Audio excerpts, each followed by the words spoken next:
করবো ছোট এঁচড়, এগুলো ছিল। লবণ হলুদ দিয়ে আলু আর এঁচড়টা হালকা সিদ্ধ করে নিয়েছি।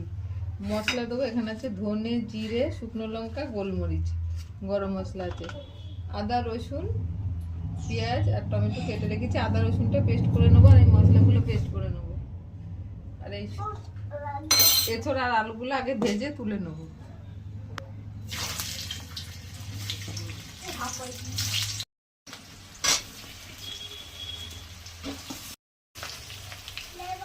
লাল লাল করে তারপরে এঁচড়গুলো ভেজে নেবো লবণ দিয়ে।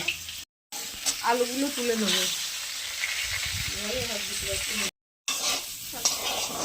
এঁচড়গুলো ভাজা হয়ে গেছে, এবার ঢেলে নেবো। আলুগুলো ভেজে তো তুলে নিয়েছি,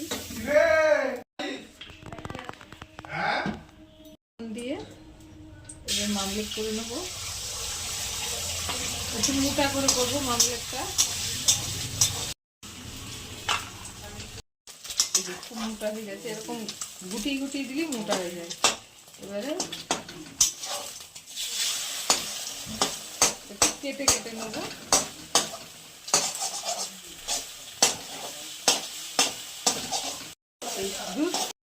একটু ভালো করে ভেজে নেবো এটা।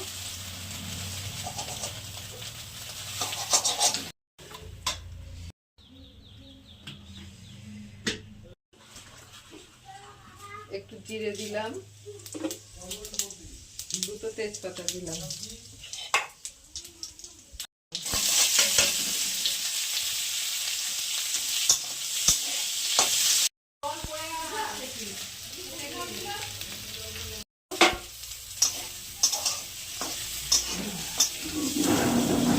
লাল লাল করে ভাজা হয়ে গেছে, টমেটোটাও হয়েছে অল্প। এবার মশলাটা দিয়ে দিলাম,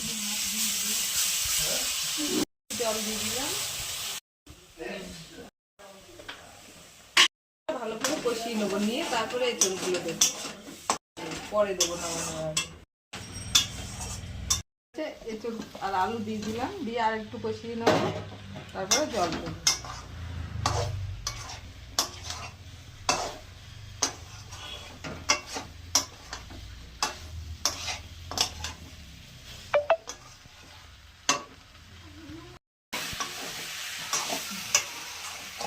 কষানো হয়ে গেছে, এবার এই যে ডিমটা ভুজিয়া বানিয়ে রেখেছিলাম দিয়ে দিলাম।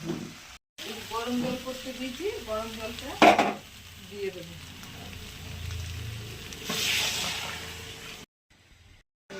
পুরো খাঁটি মাংসের মতো হলো। এবার বেটে রেখেছিলাম গরম মশলা দিয়ে দিলাম, ভেঙে মামলেট করে দিয়েছি ডিমটা। যদি মনে করেন গোটা ডিম দিয়ে করবেন তাও গোটা ডিম দিয়ে, ডিম যদি কেটে দুভাগ করে দেন তাও আছে। এবার নামিয়ে